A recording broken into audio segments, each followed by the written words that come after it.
Hey guys, so I'm here to discuss how to conduct the inferential analysis on your data. Okay, so before we start, make sure na meron na kayong naka-install na Jamovi sa laptop niyo. Okay?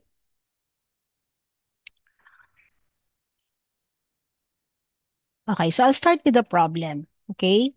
Suppose the marketing department of ABC company gathered information about customers' assessment on their products and services. Okay, so my three um, objectives yun study. The first one is to describe the profile of the employees in terms of gender, age, customer type, ethnicity, and distribution system.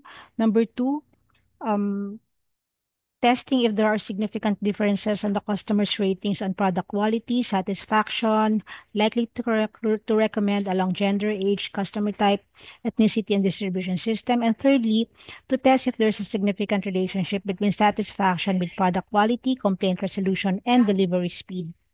Okay, so to give an idea kung ano tong problem na to or study na to, okay, so this is the gathered data.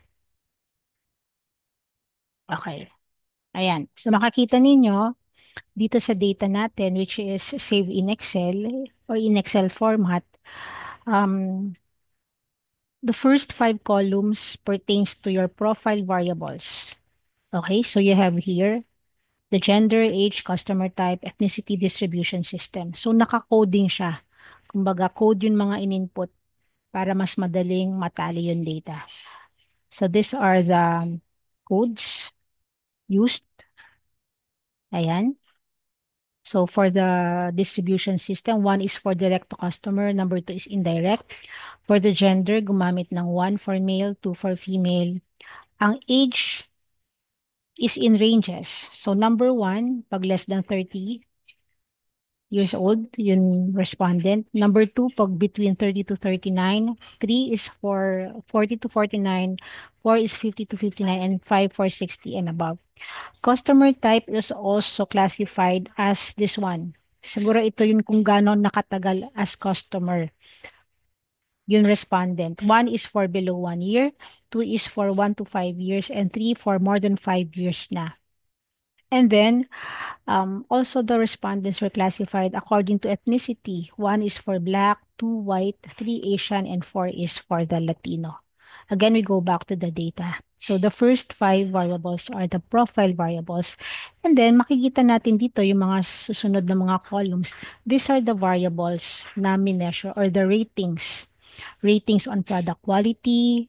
You have here the complaint resolution, kung paano nila nire-resolve yung mga problems or complaints, advertising, ratings on delivery speed, satisfaction, likely to recommend, likely to purchase, purchase level, and we have here also the variable if they consider strategic alliance, if the respondent would be in favor if the company would consider strategic alliance. So these are the data. Okay, so alamin natin ngayon, may significant differences ba? Okay, so focusing on one variable, may significant differences ba sa ratings on product quality along gender? So may kaibahan ba ang ratings ng product sa product quality between male and female? And under age naman, may kaibahan ba sa pag-rate sa ratings ng product quality according to age? Kasi may five groups tayo if you recall. Five ranges ng age. Okay, so let's go back to my PowerPoint. So this will be the focus of our discussion. So paano natin dito sasagutan? Yung number 2 saka number 3. This requires an inferential analysis kasi we need to apply statistical treatment for us to be able to answer this problem or these objectives. Of course, number 1 is simply a profiling. So descriptive lang ito. Okay? Okay. So ano bang ano ba yung first step natin when you conduct the inferential analysis? Okay, ang pinaka first step natin is to conduct the test of normality. Kasi this is a preliminary step in inferential analysis for assumptions check.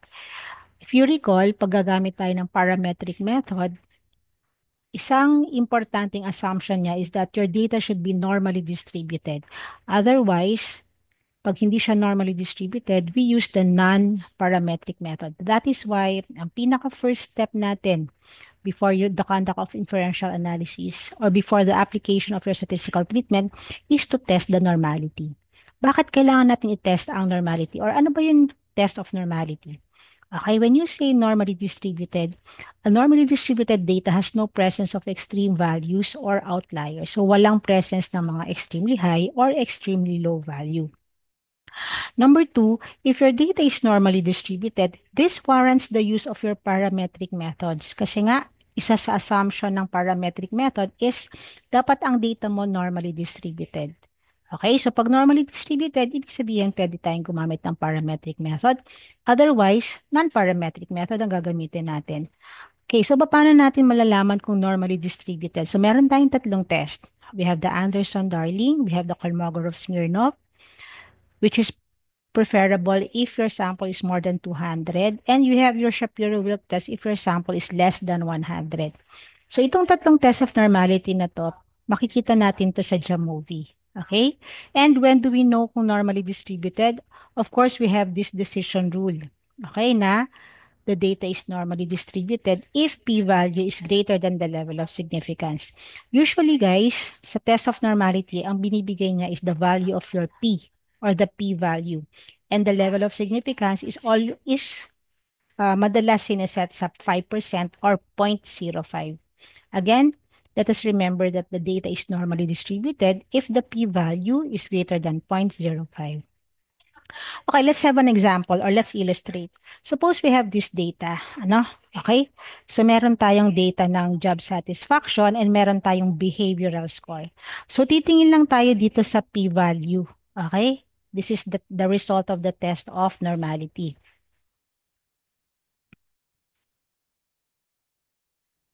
Okay, so I'll be using a different color.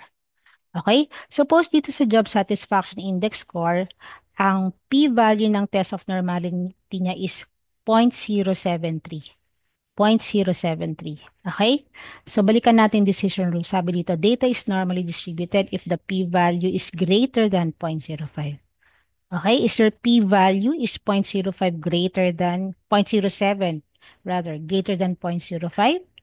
Okay, yes. Therefore, ang job satisfaction index natin is normally distributed. Okay, so this is normally distributed. So, ibig sabihin, kung gusto natin i-compare ang job satisfaction ng male sa female, gagamit tayo ng parametric method, specifically the t-test independent. Okay, what about the behavioral score? Okay, tingnan natin. Ang behavioral score naman, ang p-value niya maliit, is less than 0.001. And 0.001 is not greater than 0.05. It's less than. Therefore, your behavioral score is not normally distributed. So kung magko-compare tayo ng two or more groups of data along behavioral score, ang gagamitin natin dyan is a non-parametric method. Okay? Okay, so let's have this table. So this will be our guide. Pag parametric method, and you're comparing two dependent groups. Okay, pag sinabi natin two dependent groups, ini itong nagkakanda ka ng survey na may pre-test saka post-test. Or these are the surveys wherein nagkuha ka ng data before and after. Bakit dependent? Kasi yung dalawang groups of data mo, pareho lang ang respondents nun. Pareho ang respondents mo sa pre-test, pareho din ang respondents mo sa post-test. Okay, so that's t-test dependent. T-test dependent ang gagamitin pag parametric, that means normally distributed. And pag hindi naman siya normally distributed, we use the Wilcoxon sign test. Okay? Ayan. What about pag yung data natin or group of data natin is this time independent? Ibig sabihin ng independent, okay, there are of two different groups of data. Pwedeng possible na magkaiba yung sample size na ng dalawang group. And hindi sila related. So that's t-test independent. Independent. So we use t-test independent for normally distributed data. And ang non-parametric counterpart niya naman is the Mann-Whitney-Wilcoxon. Okay? And then if we're comparing three or more groups of data naman, okay, for example, itong age range, since yung age ranges natin is more than 3, it is 5, di ba? 5 groups yon. Then, it will fall under this three or more groups of data. So we use ANOVA for normally distributed and Kruskal-Wallis naman for non-normal data. And okay, if you want to analyze the relationship or correlation of your data, again, if under parametric methods, this normally distributed data, we use the Pearson. And if it's non-normal, we use the Spearman. Automatic, guys, pag yung data mo is measured in Likert scale, kahit hindi ka na mag-conduct ng test of normality, that is automatically non-normal data. Okay? Pakitandaan. Pag from Likert scale yun sa survey na ginamit, you'll be obtaining Likert data, and Likert data is considered as non-normal. Okay? So let's continue. Ayan. So again, sa test of normality, if it's normally distributed data, we use the parametric method. And if it's non-normal, we use the non-parametric method. Okay. So let's go back to the problem. Okay, so siguro isa-isahin muna natin. So let's start with describing the profile. So if you recall, guys, sa naging lecture natin before the midterms, when you provide profile of your employees, specifically if your variables are qualitative, all you have to do is just present it in a frequency distribution table. Okay, so for example, you want to show the profile of the respondents according to gender. Okay, so ganito lang. Magpapakita lang tayo ng frequency distribution table. Pakita natin yung frequency or counts and the corresponding percentage. You can also show this one by using a particular graph. So make sure that the graph that you will be using is an appropriate graph. Okay, so let's go to the second objective, that is, or a problem, that is determining if there are significant differences on the customer's ratings on product quality, satisfaction, and likely to recommend along these different profile variables. So we're going to focus on for this particular illustration, we're going to focus on the ratings on product quality along gender and age. Okay? So again, we are testing two independent group of data. So pag normally distributed, we're going to use the t-test independent. Pag non-parametric naman, we use this one. Okay. So ano ba yung steps in conducting the inferential analysis or the application of the statistical treatment? Okay. So number one, test natin for normality. So pag ang p-value natin mas mataas sa 0.05, that means normally distributed ang data. So after that, ang gagawin natin, we click the homogeneity test. Okay? If equal ang variances, again, the rule applies na pag ang p-value is greater than 0.05, equal ang variances niya, gagamit tayo ng student's t-test. I'll be illustrating this later. And then if it's hindi equal ang variances, we're going to use the Welch test. Okay, student's t-test for equal variances, Welch t-test for not equal variances. Tapos, pag hindi naman normally distributed ang data, we use the non-parametric Mann-Whitney. Okay? So after that, pag na-test na natin normality, alam na natin kung gagamit ba tayo ng t-test or gagamit ba tayo ng Mann-Whitney. We click the appropriate test and then the descriptives.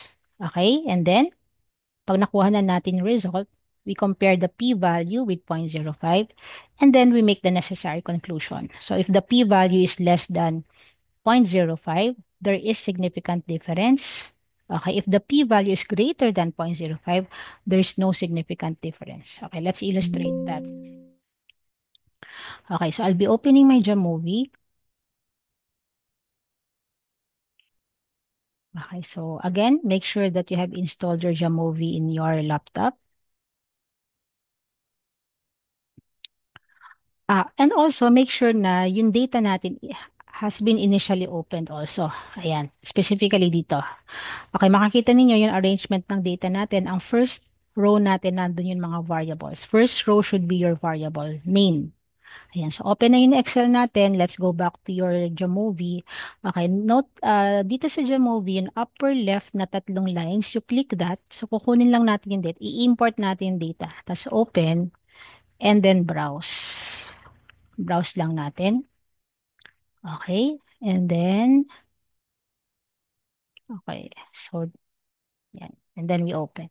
You will notice yung data natin, mag-a-appear siya sa left. Okay, mag-a-appear siya sa left. Ayan. Tapos initially, codes yung mga nandito. So, palitan lang natin, ano, yung gender. Okay, I think zero is, I'm not sure. Male yata yung zero. Tapos one is female. And then, dun sa age naman, okay, one I guess is less than 30. Okay, let's go back. Hindi ako kabisado. 30 to 39, okay. So, lagay lang natin kasi ginamit niya is code. 30 to 39. Okay, this is 40 to 49. And then this one is 50 to 59. Tapos, the last group natin is 60 and above. Okay, so yan lang muna. Ayan. Okay. Okay, so ang una natin gagawin is itetest natin may difference ba sa product quality ratings between male and female. So ito yung column ng product quality. So unang gagawin natin is we click t-test kasi nga magko-compare tayo ng dalawang independent. So click independent. And then guys, ipasok na. Ang ipinapasok natin sa dependent variable would be yung variable na imi-measure. So that's product quality. Pasok natin dyan. And then according to gender. Lagay natin sa grouping variable. So sabi natin sa steps kanina, you click first the assumptions kung normally distributed ba siya or hindi. So makikita niyo dyan, since more than 100 yung data natin, we use the Kolmogorov. It's 0.05 or 0.06 Kolmogorov dito. So normally distributed yung data. Okay, so pag normally distributed ang data, check natin homogeneity. So sabi dito sa Levins, again, the p-value is 0.4737. Equal naman ang variances niya. Okay, so pag equal yung variances, okay, we use the students t-test. So naka-check na siya initially. Okay, students. Okay, so na-check na natin students, check na rin natin descriptives. Ayan, so this is the result.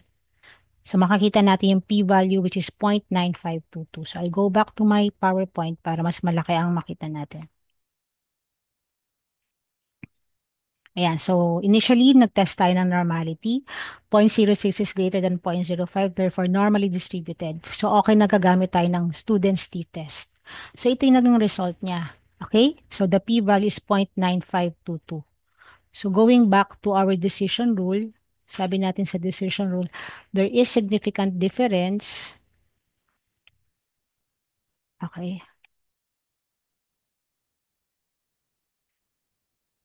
okay. So there is significant difference if 0.05 is greater than the p-value.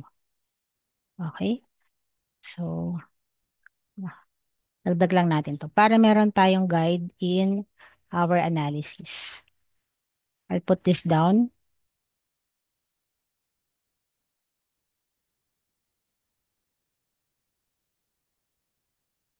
And ibabalik ko lang yung figure natin.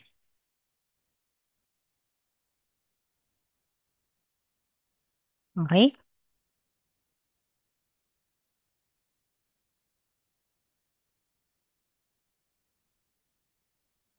Okay. Ayan, okay. Okay. Ayan. So, sabi dito, there is significant difference if 0.05 daw, mas malaki sa p-value. So, makakita nyo, 0.05, hindi siya mas malaki sa 0.9522. It's actually less than. Okay? So before we make our conclusion, of course, usually ang ano natin sa pag-test of an hypothesis, test of hypothesis is we state our null and alternative. So our null hypothesis here is there is no difference on the product quality ratings between male and female. Alternative will be there is difference on the product quality. So we're using a two-tailed test kasi wala naman tayong pinapakitang side or group na mas mataas yung ratings niya sa product quality. Gusto lang natin makita na may difference. Okay, so let's go back to the result of the t-test. So since the p-value is 0.9522, yan. So results of the t-test reveal no significant difference kasi nga the p-value is greater than, is not less than 0.05. So kung titingnan nyo naman, kung titingnan niyo yung value niya, okay, ang male, ang rating, ang quality product rating niya is 7.90, ang female naman 7.89. Obviously, magkalapit lang naman talaga sila. So, wala silang significant difference. Okay? So, that is applying. This is testing two groups of data. Okay, what about if we have more than two groups of data, now suppose you want to evaluate the differences of the customers' ratings on product quality along age groups. Okay, so pareho lang din yung steps natin. We start with the normality test, but this time, um, after testing the homogeneity, we click the normality, we click the homogeneity test, and then ito, pag ang lumabas equal variances, gagamit tayo ng Fisher's test. Pag hindi naman, we use the Welch test. Again, the non-normal counterpart of ANOVA is the Kruskal-Wallis. Okay, so let's run our Jamovi. Okay, so super dali lang to. But this time, ang itetest na natin is, ang grouping variable na natin is age. Okay, so click analysis and then click ANOVA. Tapos yung pinakauna lang, one-way ANOVA. Okay, pasok natin yung product quality sa dependent variable and then age dito sa grouping variable. Okay? And then we test first the normality. Although may result na tayong lumalabas dyan. Pero tingnan lang natin kung tama ba na gumamit tayo ng ANOVA. Okay, so kung check ninyo, yung sa Kolmogorov, we use the Kolmogorov is 0.1042. It's greater than 0.05. So normally distributed ang data. Tapos gagamit ba tayo ng Fishers or gagamit tayo ng Welch? Okay, ang p-value natin, again, mas mataas sa 0.05. So, uncheck natin ito, gagamit tayo ng Fishers kasi equal yung variances niya. And then, you may uncheck na this one. Idagdag lang na natin yung descriptive table para makita natin yung values. Ayan. Okay, so this is the result of your ANOVA. Okay, so going back to your, okay, ayan. So, ito yung basis natin. Ayan. Kaya tayo nag-conclude na normally distributed. Okay, ganun din. Parehas to actually greater than 0.05.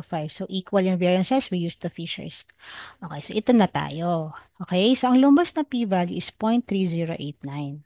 Sabi natin, di ba, may significant difference if 0.05 is greater than p-value. Again, your p-value is not less than 0.05. It's actually greater than. So, wala ulit tayong differences on product quality ratings along different age groups. So, kung titingnan ninyo yung mga values niya, halos magkakalapit lang siya. Okay. Although significantly mas mataas yung 16 and above, sabi sa stat is there's no significant difference. So, that means the study has no enough evidence to conclude that there is significant differences on the product quality along different age groups. Okay? So I have presented in an example of an inferential analysis comparing the differences of two groups and comparing the differences of three groups.